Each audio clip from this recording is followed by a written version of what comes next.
Assalamualaikum warahmatullahi wabarakatuh. Waalaikumsalam warahmatullahi wabarakatuh. Alhamdulillah wassalatu wassalamu ala Rasulillah wa ala alihi wa sahbihi wa mawalah la haula wa la quwata illa billah amma ba'dah. Eh, Terima kasih Mbak Desi atas waktunya dan kesempatannya pada malam hari ini kami bisa membersamai eh, teman-teman, adik-adikku semuanya dari MTSN 4 Jakarta, yang mana eh, madrasah MTSN 4 ini untuk diterimanya di MAN IC seluruh Indonesia lumayan sangat banyak karena melihat potensi-potensinya luar biasa, sehingga insya Allah dengan belajar yang sungguh-sungguh dan mempersiapkan sedini mungkin, insya Allah eh, adik-adikku semuanya semoga diterima semuanya di MAN IC. Amin. Ya. Yang mengucapkan amin diterima, insya Allah. Amin. Allahumma amin. Ya, ya. Nah, termasuk di MAN IC Pekalongan juga termasuk MTSN 4 itu lumayan banyak yang diterima di sini, ya. Dan beberapa kali kunjungan ke MAN IC Pekalongan, dan mungkin salah satunya adik-adik semuanya ya kemarin beberapa kali berkunjung ke Pekalongan. Semoga eh, harapan dan cita-cita bisa masuk MAN IC terkabul, baik MAN IC Pekalongan maupun MAN IC yang lain. Dan pada malam ini saya diberikan kesempatan untuk memberikan, ya, berbagi ilmu dan untuk berdiskusi serta membahas bersama persiapan untuk masuk MAN IC Pekalongan. Soal-soal pada malam hari ini yang akan Ustadz bahas pertama kali yaitu soal tentang pretest, ya. Mungkin bisa ditampilkan soalnya, Mbak Desi, agar bisa terbaca oleh teman-teman semuanya. Silakan bisa ditunjukkan. Oke, ya. Pembahasan malam ini tentang penalaran Islam. Ya, jadi kenapa penalaran Islam? Karena di MAN IC itu, ya, seleksinya itu 100% ya mengedepankan tentang pola pikir dan daya nalar. Nah, sehingga anak-anak yang diterima itu adalah anak-anak yang cerdas, ya, yang cerdas. Bukan yang pintar saja. Beda dengan cerdas dengan pintar, ya. Kalau pintar itu satu tambah satu dua, dua tambah dua empat, itu pintar. Tapi kalau cerdas itu bagaimana? Contoh 10, berapa dibagi berapa, berapa kali berapa akan menjadi 10 dan seterusnya. Artinya untuk bisa diterima di MAN itu harus menggunakan pola pikir yang cerdas. Nah, gitu. Maka dengan latihan berpikir yang kritis, dengan berpikir yang benar, jadi berpikir yang benar dan berpikir yang kritis itu model pertama dalam bisa diterima di MAN IC. Nah, pada kesempatan ini yang akan kita pikirkan, yang akan kita bahas bersama adalah tentang keislaman. Nah, maka pola-pola tersebut yang akan kita pelajari. Nah, di depan panjenengan, di depan adik-adik semuanya, ini ada beberapa soal tentang keislaman. Tolong dibukakan Mbak Desi soal nomor 111, Mbak Desi. Ya, 111, dan kita akan dihadapkan oleh soal tentang keislaman. Dan nanti yang akan kita bahas adalah pertama, ya, ada beberapa hal yang Anda harus ikuti dan lakukan agar belajar kita maksimal. Yang pertama, nanti akan Ustadz berikan soal dan akan Ustadz bacakan. Ketika Ustadz bacakan soal, Anda gunakan pikiran untuk fokus. Apa yang saya baca ini, yang Ustadz baca ini, dipikirkan dengan sungguh-sungguh, diikuti, kemudian Dipikirkan baik-baik ya, dan nanti ada pilihan jawaban. Nah, pilihan jawaban tersebut sampean harus berpikir dengan cepat ya. Jadi berpikir dengan eh, benar dan cepat, harus cepat. Cepat, kemudian nanti Anda pilihkan tentukan pilihannya A, B ataupun C dan D. Nah, pilih.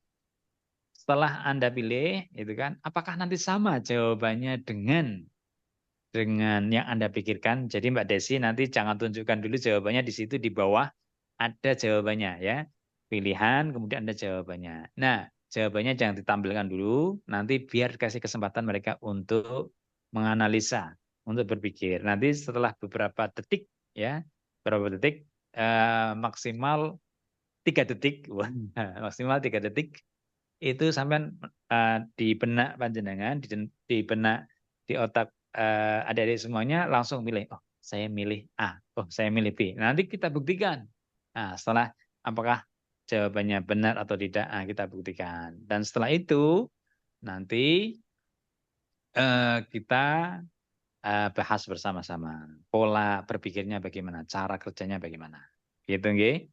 Nah, itu.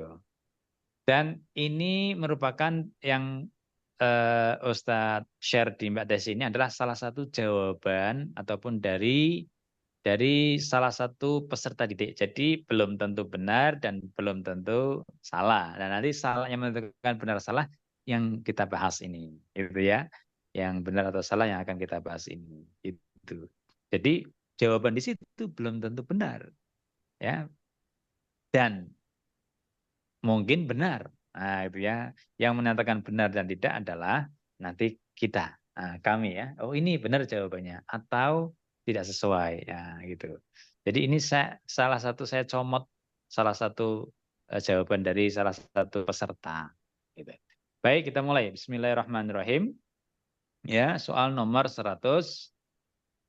Sebentar. Bismillahirrahmanirrahim, di situ perhatikan ya. Eh, Bentar, ini kami lagi ada error dikit ini di komputer saya. Nah, ini. Baik, perhatikan cerita hadis Nabi berikut. Berikut ini. Fikri adalah pemuda kampung yang memiliki mimpi untuk membangun kehidupan yang lebih baik.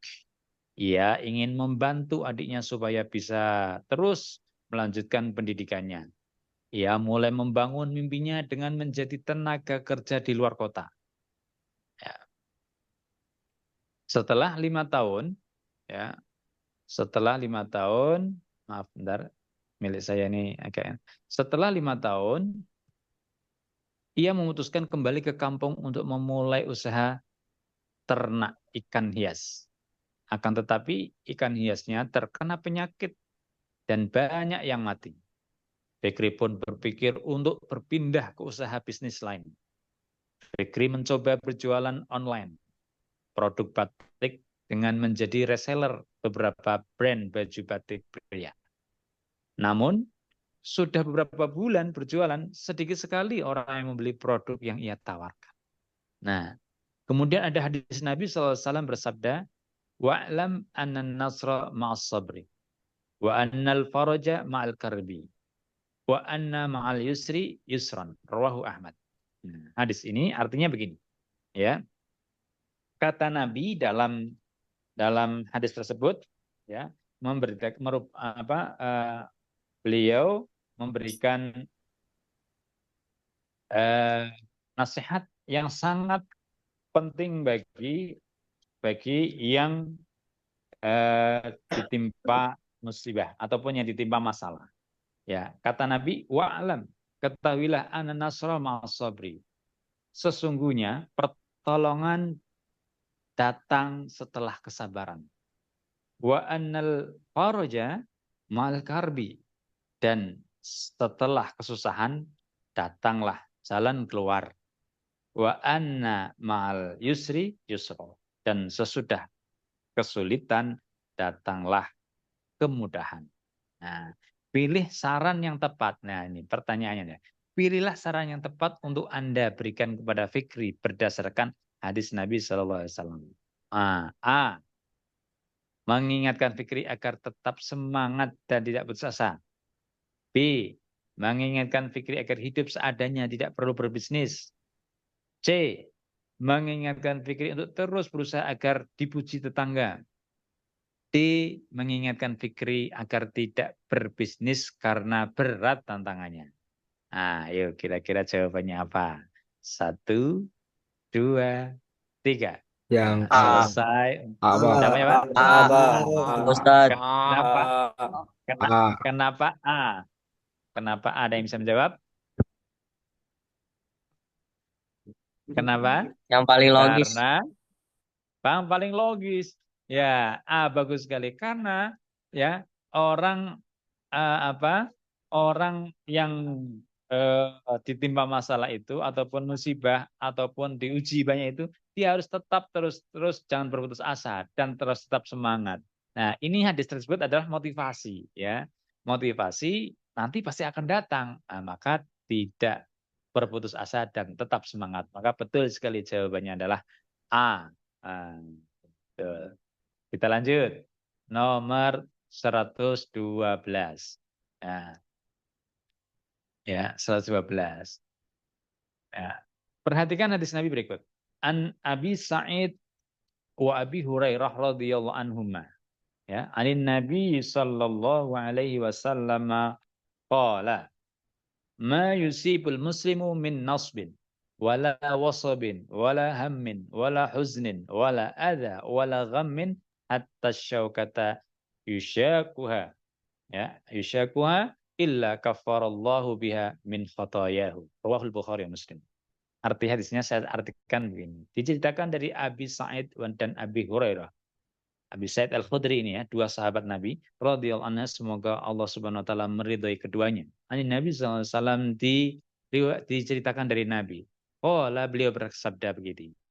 Ma yusibul muslim min nasabin, ya. Tidak ada sesuatu yang tertimpa, yang ditimpakan atas seorang muslim min nasabin, dari rasa sakit, wala wasabin, dari rasa capek, wala amin, dari rasa kekhawatiran, wala huznin, dan juga kesedihan, wala adza, dan juga kesusahan hati, wala ghammin, dan juga sesuatu yang menyakiti, hatta syaukata yusyakuha, sehingga duri menusuknya, illa kafarallahu biha min khatayah, kecuali Allah akan menghapuskan dari kesalahan-kesalahannya. Rawahul Bukhari Muslim. Nah, ya, hadis ini menjelaskan keutamaan orang yang bersabar. Ya. Sabar seperti apa yang dimaksud dalam ajaran Islam? Tentukan dua bentuk kesabaran sesuai dengan maksud hadis di atas. Nah, dua bentuk kesabaran. Nah, ini dia. Pertama, ya, Rina demam tinggi tapi tidak mau memeriksakan diri ke dokter. Nah, B. Syarif mengalami kecelakaan, ia hanya berdoa agar lekas sembuh. Nah, C. Sonia berharap agar musibah yang menimpa dapat menggugurkan dosa-dosanya. D. Walaupun ayahnya telah tiada, Rio tetap optimis menjalani hidup dan selalu membantu ibunya. Nah, ayo, jawabannya apa? Pilihan. Silahkan dipikirkan. 1, 2, 3. Nah, mangga. Ayo. Ada yang mau menjawab? Yang D. Tanda. B dan D, B dan Jawabannya D. Yang D. D. Apa? Ayo, siapa yang mau memberikan alasannya?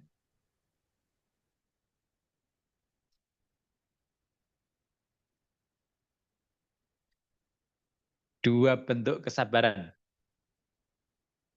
CD. Yang ada dua bentuk di sini adalah apa? Jadi yang pertama itu jelas, ya, itu pesimis, bertentangan dengan apa? Dengan hadis, ya. Yang kedua, Syarif mengalami kecelakaan, ia hanya berdoa agar lekas sembuh. Kecelakaan berdoa saja itu tidak logis, ya. Maka harus ada usaha. Dia tidak ada usahanya, berdoa saja. Doa itu kan tawakal, ya. Usahanya hanya sebatas nggak sampai ke aksi, hanya akhir itu. Nah, doa itu sebagai apa ya? Sebagai pelicin, ya, lah sementara berobatnya itu adalah aksinya dan sebagai ikhtiarnya, dia tidak ada ikhtiar, maka nggak dipilih. Sonia berharap agar musibah menimpa dapat menggugurkan dosa-dosanya, dia hanya cari yang akhiratnya saja. Nah, ini juga bertentangan karena apa? Nggak ada usaha. Lah yang terakhir, walaupun ayahnya telah tiada, Rio tetap optimis menjalani hidup dan selalu membantu ibunya. Nah, ini dua keadaan, ya, yang sesuai dengan bentuk di atas. Kenapa? Walaupun ayahnya nggak ada, nah ini ya berarti kan hidup ini serba terbatas ini. Tapi Mas Rio ini tetap optimis, ya, optimis dalam hidup. Satu, dan kedua juga aksinya selalu membantu ibunya. Nah, ini yang sesuai. Maka jawaban pilihan D adalah sangat tepat sekali. Oke. Lanjut 113. Oke, 113. Kita lihat di layar ada beberapa skema, ya. Ada infografis, ya. Di situ ada bentuk, bisa dilihat, ya, skill yang dibutuhkan di tahun 2022. Nah, ada hard skill, soft skill 2022 dan 2024, ya. Sama 2025 mungkin juga masih relevan ini. Ada hard skill, soft skill. Hard skill analisis data, ya, dan bla bla bla bla, bisa dilihat di situ. Ada development, digital marketing, project management, ya, itu hard. Nah, sementara soft skillnya, ya, bentuk kolaborasi, ya, kerja tim, berpikir kritis, pemikiran analisis, kecerdasan emosional, komunikasi secara online. Hal tersebut, nah, kita anukan dengan hadis, kita comparekan dengan ayat Al-Qur'an, maaf, dengan ayat Al-Qur'an. Al-Qur'an mengatakan, ya ayyuhalladzina amanu, idza qila lakum tafassahu fil majalisi fafsahu yafsahillahu lakum. Wa idza qila anshuzu fanshuzu yarfa'illahu alladzina amanu minkum walladzina utul ilma darajat. Ya, intinya tentang ilmu ini, bahwa Allah, ya, fokusnya di yarfa'illahu alladzina amanu ini, ya. Allah akan mengangkat orang yang beriman dan orang-orang yang mempunyai ilmu berderajat. Intinya pokoknya di situ, ya. Nah, ayat sebelumnya itu hanya untuk mengecoh, untuk mengecoh panjenengan, tapi tentukan ayatnya di situ. Dari infografis di atas, ya, dapat diketahui bahwa skill dan pengetahuan sangat dibutuhkan dalam dunia kerja agar pekerjaan dapat dikerjakan dengan baik dan tepat. Dan Islam sangat mendorong umatnya untuk menguasai ilmu pengetahuan. Oleh karena itu, setiap orang Muslim harus memiliki keinginan dan semangat yang tinggi dalam menuntut ilmu dan harus dilandasi oleh motivasi yang benar. Nah, ini soalnya. Berikut adalah motivasi penuntut ilmu yang sesuai dengan kandungan ayat di atas. Sekali lagi, motivasi penuntut ilmu. A. Menuntut ilmu agar selalu dipuji keluarga. B. Menuntut ilmu agar dihargai oleh teman dan saudara. C. Menuntut ilmu agar menjadi sukses dan banyak harta benda. D. Menuntut ilmu agar diberi kehidupan yang mulia oleh Allah Subhanahu wa taala. Jawabannya apa? D. D. D. Oke.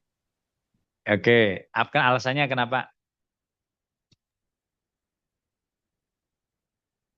Menuntut Harus ada ilmunya alasan. ikhlas. Ikhlas, ya. Oke, kita lihat. Ya, orang menuntut ilmu itu, ya, ingat di situ ada iman dan orang yang berilmu. Menuntut ilmu itu tujuannya adalah tadi itu apa? Untuk Allah Subhanahu wa taala, untuk memberikan manfaat. Nah, udah itu. Ya. Tapi bukan untuk dipuji, lebih-lebih dipuji keluarga, enggak, ya. Berarti enggak ikhlas itu, betul sekali, ya. Kemudian yang kedua, agar dihargai oleh teman dan saudara. Berarti menuntut ilmu karena teman, karena saudara nggak ikhlas lagi itu. Ya. Kemudian ketika akan menjadi sukses dan banyak harta benda, berarti menuntut ilmu itu karena dunia. Nah, dan itu tidak benar dalam etika menuntut ilmu. Dan menuntut ilmu yang benar itu hanya semata-mata untuk Allah Subhanahu wa taala. Dan ini ada di D, menuntut ilmu agar diberi kehidupan yang mulia oleh Allah Subhanahu wa taala. Yang dituju adalah Allah. Maka apa? Yarfa'illah. Allah akan mengangkat. Dan terakhir, wallahu bima ta'maluna khabir. Dan Allah ya maha mengetahui apa yang kamu laksanakan. Itu. Maka jawabannya adalah benar sekali D. Benar sekali adalah D. Next, Mbak Desi. Nah, ya jawabannya adalah D. Oke, nomor 114. 114 kita lihat. Perhatikan cerita dan nasihat pada hadis Nabi SAW berikut ini. Ya.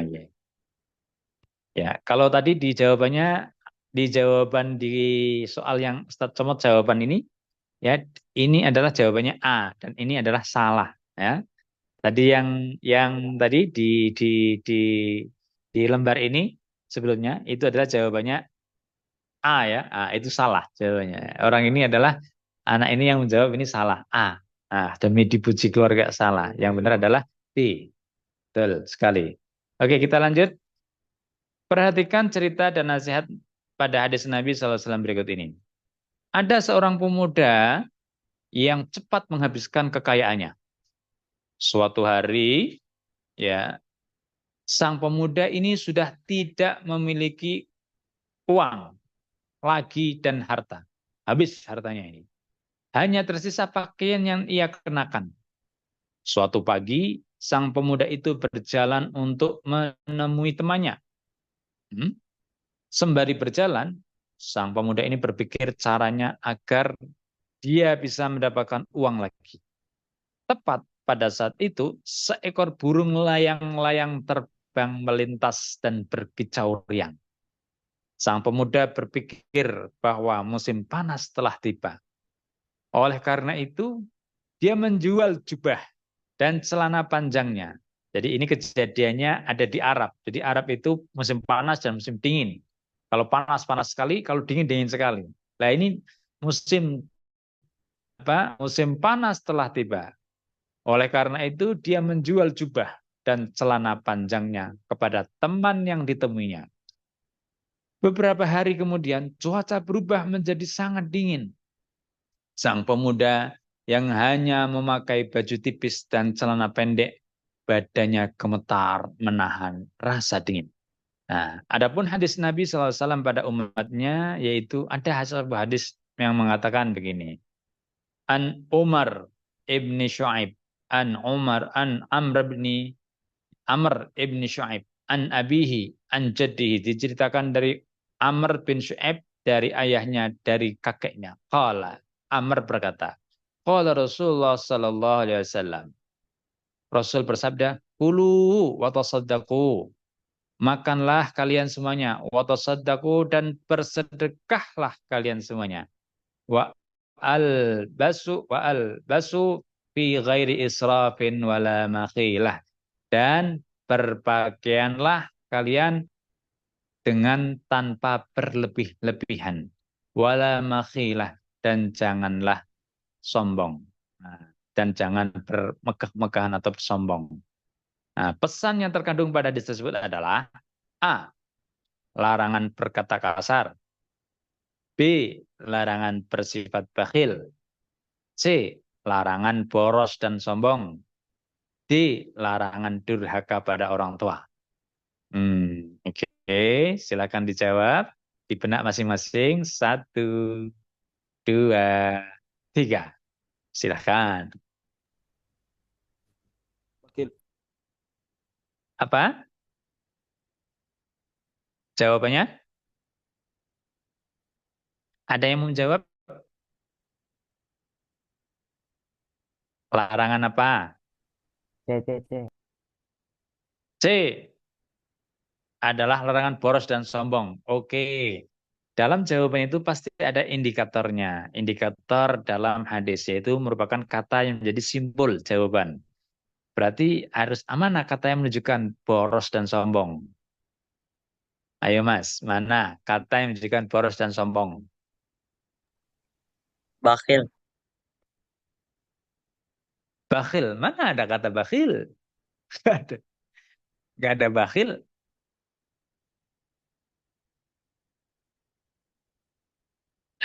Oke. Jawabannya benar 100 yaitu C, larangan boros dan sombong. Kata boros yaitu israf. Israf itu apa? Bighair israf, berlebihan itu simbol boros. Oke. Israf itu berlebihan dan itu simbol daripada boros. Maka tidak boleh. Wala makhilah. Makhilah itu adalah eh, sombong, ya. Dia bermegah-megahan. Maka itu bisa dikatakan makhilah itu adalah sombong. Maka jawabannya betul sekali. Indikatornya adalah israf dan makhilah. Nah, itu menjadi jawaban. Maka yang benar adalah jawabannya betul sekali C, larangan boros dan sombong. Oke, bagus atas jawabannya. Kita lanjut. 115.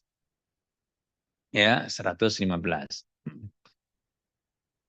Vino merasa hidupnya sedang berada di titik nol. Oke. Usahanya bangkrut dan ia memiliki banyak hutang. Sebelumnya, Vino adalah pengusaha sukses. Namun, kekurang hati-hatian dalam memanage keuangan menjadikan dirinya seakan menggali lubang sendiri untuk kehancurannya. Ya. Anak istrinya sangat dimanjakan dan terbiasa hidup glamor. Namun saat Vino terpuruk dalam kerugian, ya, keluarganya justru tidak membantunya. Istri dan anaknya menyalahkan dan menganggapnya tidak bisa menjadi kepala rumah tangga yang baik.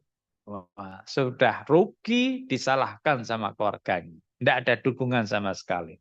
Ya kesalahan karena Vino ini ceroboh. Ya, siapa tahu menghambur-hamburkan uangnya atau bermain judi online yang lagi marak. Sehingga rugi. Nah, kemudian disalahkan keluarga. Itu nasib Vino. Pilihlah dua saran yang dapat Anda berikan kepada Vino dengan memperhatikan firman Allah Subhanahu wa taala surat Al-Isra ayat 26 berikut ini. Nah, ini ada surat Al-Qur'an. Wa atidal qurba haqqahu wal miskina wa banas sabili wa la tubadzir tabdzira. Kali ini Ustadz nggak akan menerjemahkan.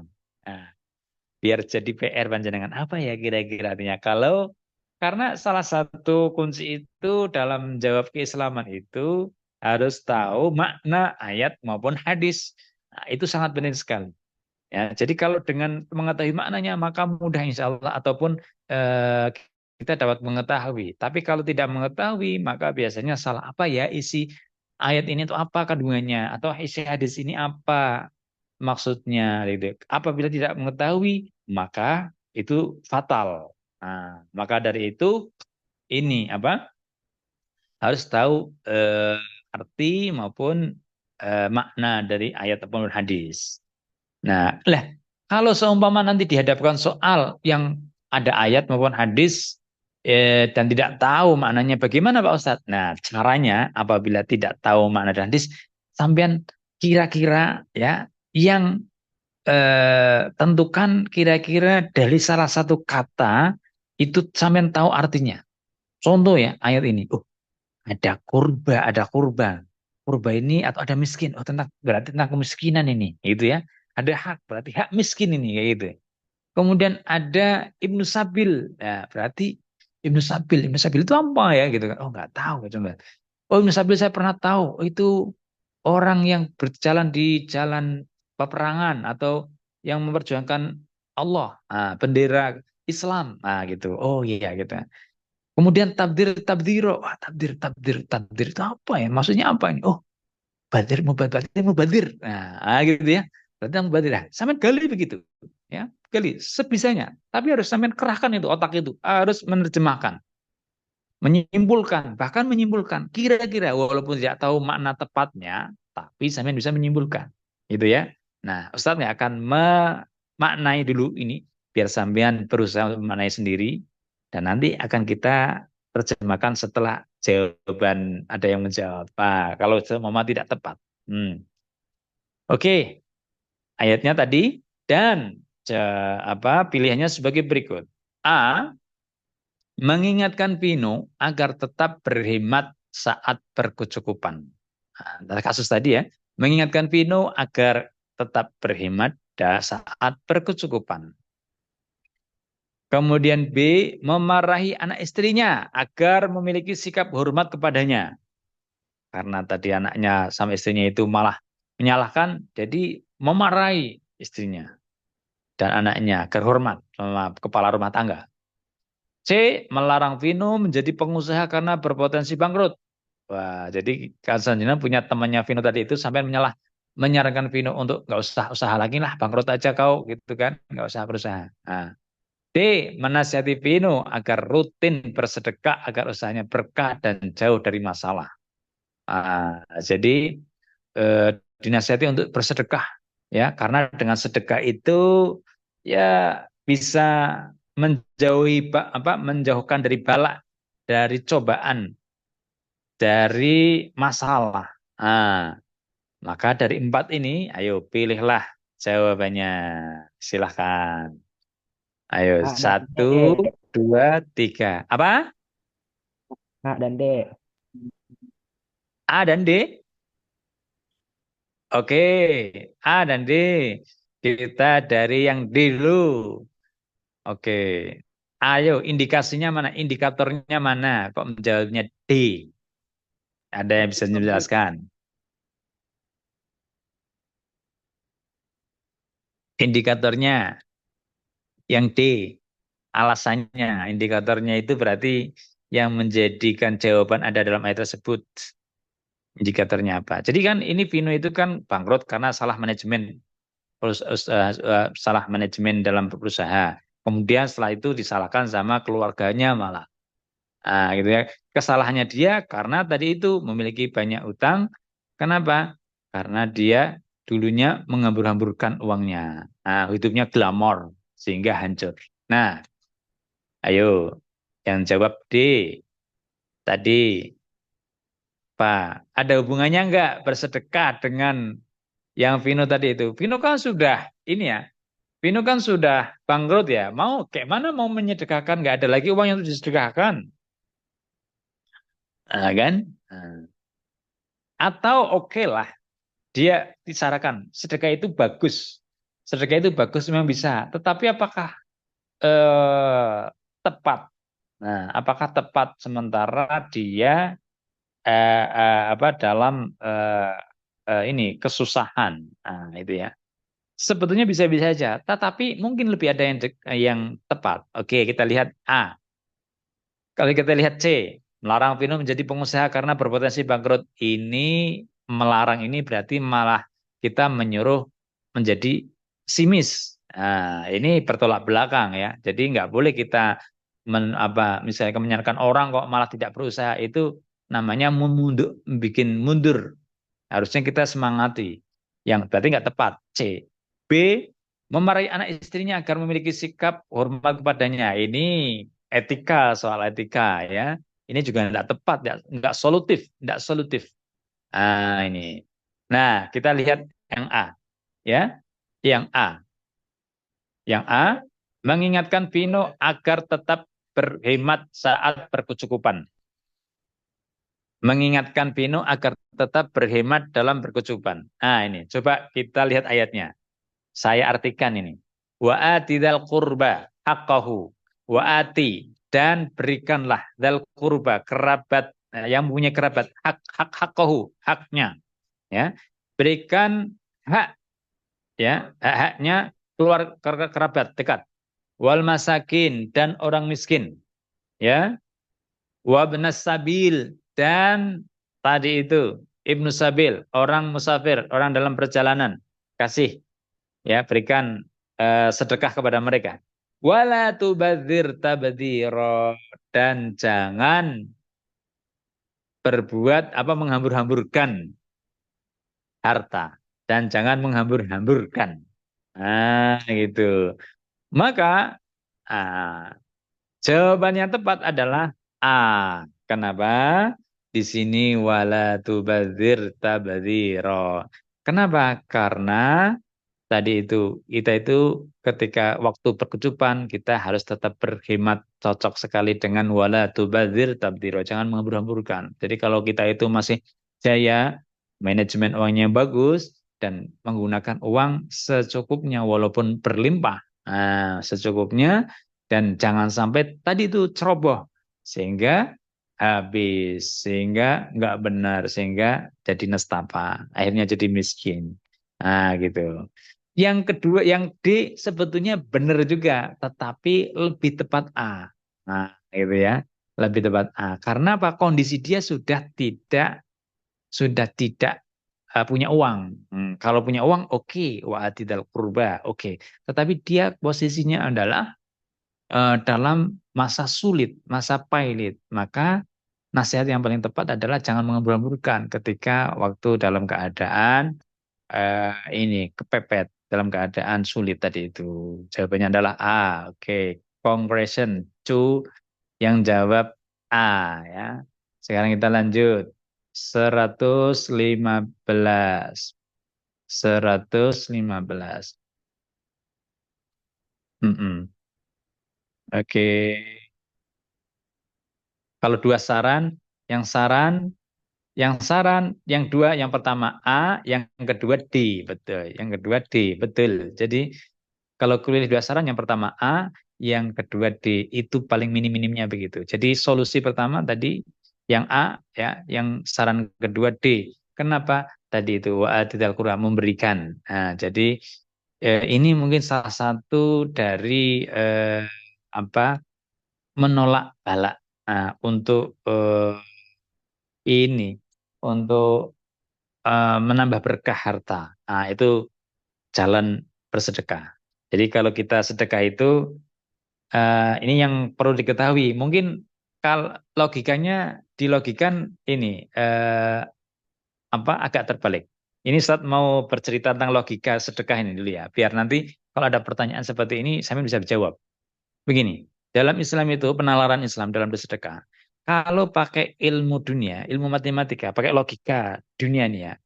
Eh, 1 tambah 1 2, 2 tambah 5 7, ya 7 tambah 3 berapa? 10. 10 dikurangi 1 9. Itu logika, betul? Nah, maka orang yang sedekah 10.000, punya seumpama sampean punya uang 10.000, disedekahkan 1.000, maka secara logika uang Anda akan berkurang menjadi berapa? 9.000. Contoh sampean jalan ke masjid punya uang 10.000, recehan semuanya ini, ada 1.000, sampean masukkan ke kotak amal atau ada orang yang minta kasih 1.000. Uang di dompet panjenengan itu yang dikasihkan itu 9.000. Ya, logikanya begitu. Tetapi dalam logika Islam, bersedekah itu akan menambah, ya, akan memberikan nilai tambah, ya.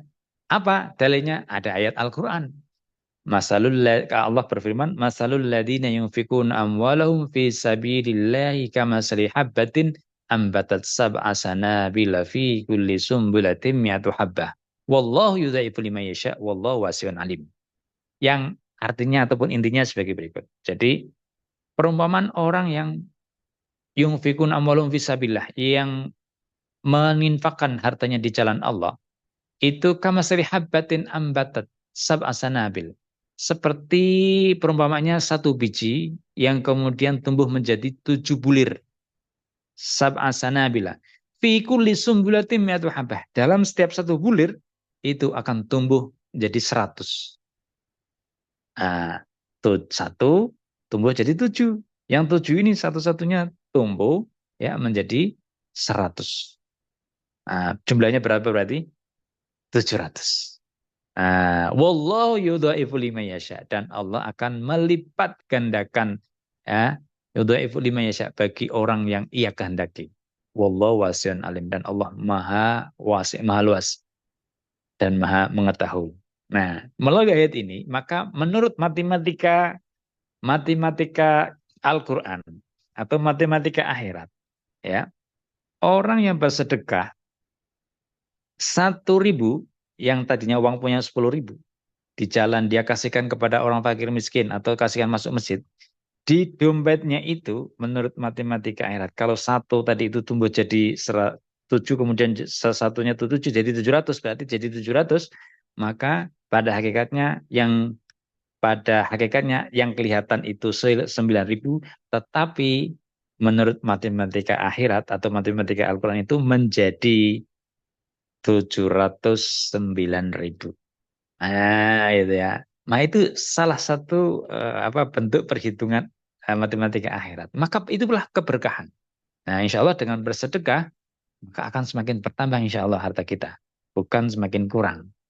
Ini makna daripada keberkahan bersedekah. Maka nggak ada catatan orang yang rajin sedekah, istilahnya nggak ada catatan orang yang rajin sedekah ataupun zakat itu jadi miskin, itu nggak ada. Pasti lebih kaya. Uangnya pasti bertambah, bertambah, bertambah. Tapi kebalikannya, kalau orang bakhil, orang kikir, itu semakin dia bakhil, nggak akan semakin kaya, nggak semakin berkurang. Ini ya, itu sedikit tentang matematika akhirat dan matematika dunia. Oke, karena waktu kita percepat dikit ya, kurang sedikit lagi. Oke, kita lanjut. Nah, ini dia. Oke. Ini ada soal nomor 116, soal tentang zakat, perhitungan zakat. Nah, ini bagus nih ininya. Jawabannya nanti Mbak Desi. Biar dihitung dulu sebentar. Jawabannya nanti. Baik. Bawain dikit. Subhan merupakan seorang YouTuber sukses dengan berjuta follower. Wah, ada yang punya akun yang jadi YouTuber di sini? Di IC nanti bisa jadi YouTuber loh. Ataupun jadi Instagramer atau TikToker juga bisa. Sekarang kaya-kaya itu ya, yang demikian itu. Dia sukses, jutaan follower. Ia mempunyai tabungan 100 juta dari hasil pekerjaannya. Tabungan telah tersimpan selama 1 tahun penuh. Zakat yang harus dikeluarkan jika harga emas sekarang 800.000 adalah titik-titik. A. 1 juta, maaf. A, 1 juta. B, 1.500.000. C, 2 juta. D, 2.500.000. Silakan dijawab. 1, 2, 3. Silakan, ayo dihitung. Jawabannya siapa yang mau menjawab? Nah, oke. Ustadz hitung sampai 3. Kalau nggak ada yang menjawab, Ustadz jawab sendiri. Ayo. Oke. 1, 2, 3. Nggak ada yang bisa menjawab. Oke, gini ya. Ustadz kasih ilmunya sekarang. Nah, dalam zakat itu ada teorinya. Ya, zakat itu yang pertama, ya, zakat itu macam-macam. Tadi sini zakat itu zakat perniagaan, zakat dagang, termasuk uang. Itu adalah mengikuti ada syarat-syaratnya. Ada syarat-syaratnya untuk zakat. Yang pertama, dia harus sudah 1 tahun. Ya, punya uang itu sudah 1 tahun.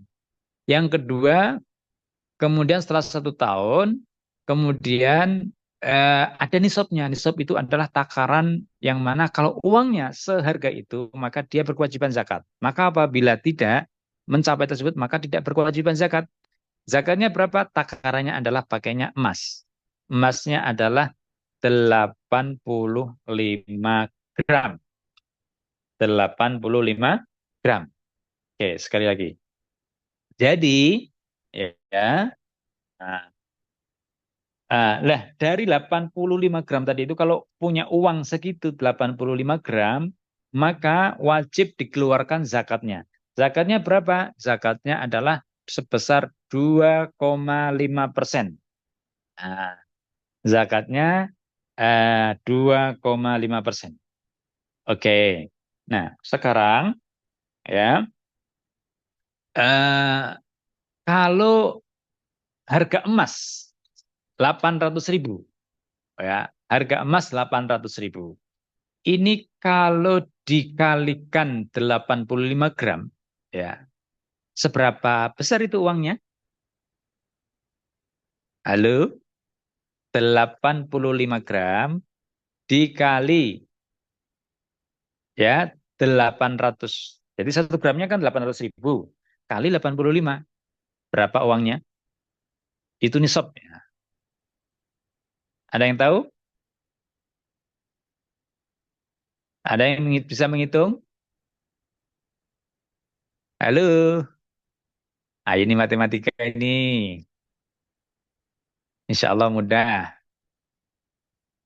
800.000 sekali lagi dikali 85 gram sama dengan 68 juta. 68 juta. Nah itu. Jadi kalau punya uang 68 juta, maka itu sudah bisa dikeluarkan zakatnya. Nah, lah kalau kurang dari tersebut, maka belum berkewajiban zakat. Kalau mengeluarkan namanya sodakoh, bukan zakat. Gitu ya. Tapi kalau sudah mencapai 68 juta, ya maka wajib mengeluarkan 2,5%-nya dari uang yang ada. Nah, uang yang ada berapa di situ? 100 juta. 100 juta berarti lebih dari 68 juta. Maka sudah berkewajiban zakat. Nah, sekarang 100 juta, 2,5%-nya berapa? Ada yang bisa menjawab? 2,5%-nya dari 100 juta berapa?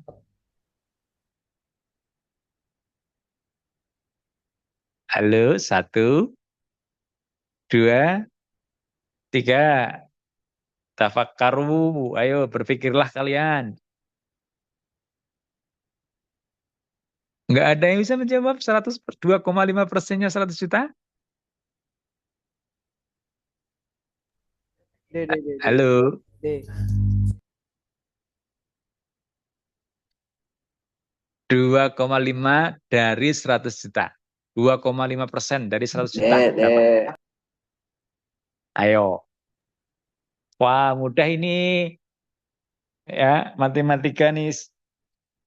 Matematikanya, ayo. D, berapa? 2.500.000. Ya, betul sekali. Ya, maka yang dikeluarkan dari Mas Subhan, ya, seorang YouTuber tadi itu karena punya uang 100 juta, maka yang dikeluarkan adalah zakatnya 2.500.000. Kalau punya uang 200 juta, maka 5 juta. 2,5%-nya. Dan kelipatannya begitu. Kalau punya 400 juta, berarti 10 juta. Dan seterusnya. Nah, kemudian, ini wah sudah jam 8 ini. Yang terakhir ya, ini terakhir pas ini. Yang terakhir, nomor 117. Terakhir nih, kita akhiri. Soal paling terakhir. Sebagai seorang Islam, tentunya wajib mengetahui rukun iman. Utsman adalah seorang Muslim yang menjalankan perintah Allah dan menjauhi larangannya. Perilaku Utsman sebagai seorang Muslim yang sesuai dengan definisi iman adalah ya, A. Beristiqomah untuk melaksanakan sholat 5 waktu untuk ketenangan diri. B. Beristiqomah untuk melaksanakan sholat 5 waktu untuk masuk surga. C. Beristiqomah untuk melaksanakan sholat 5 waktu agar disayang Allah. D. Beristiqomah untuk melaksanakan sholat 5 waktu sebagai bukti penghambaan kepada Allah. Ayo jawabannya apa? 1, 2, 3. Ya, ayo siapa yang mau menjawab? Mangga, orang Jakarta. MTSN 4 pasti bisa. Amin, Pak. Amin. Apa? Jawabannya? Terakhir, ini soal terakhir. D, Pak, D. Pak. D. Oke. Kenapa D? Nah, ayo yang mau memberikan alasan kenapa D.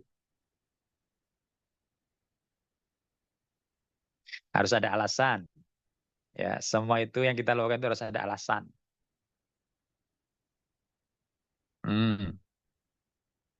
Ini yang sulitnya itu memberikan alasannya. Saya pilih ini, apa alasannya? Ayo, inilah berpikir logis. Ya. Kenapa? Oke. Nggak ada yang ngasih jawaban alasan. Oke. Kita satu-satu. Jawaban A. Oke. Istiqomah melaksanakan sholat 5 waktu untuk ketenangan diri. Memang sholat itu untuk agar tenang diri.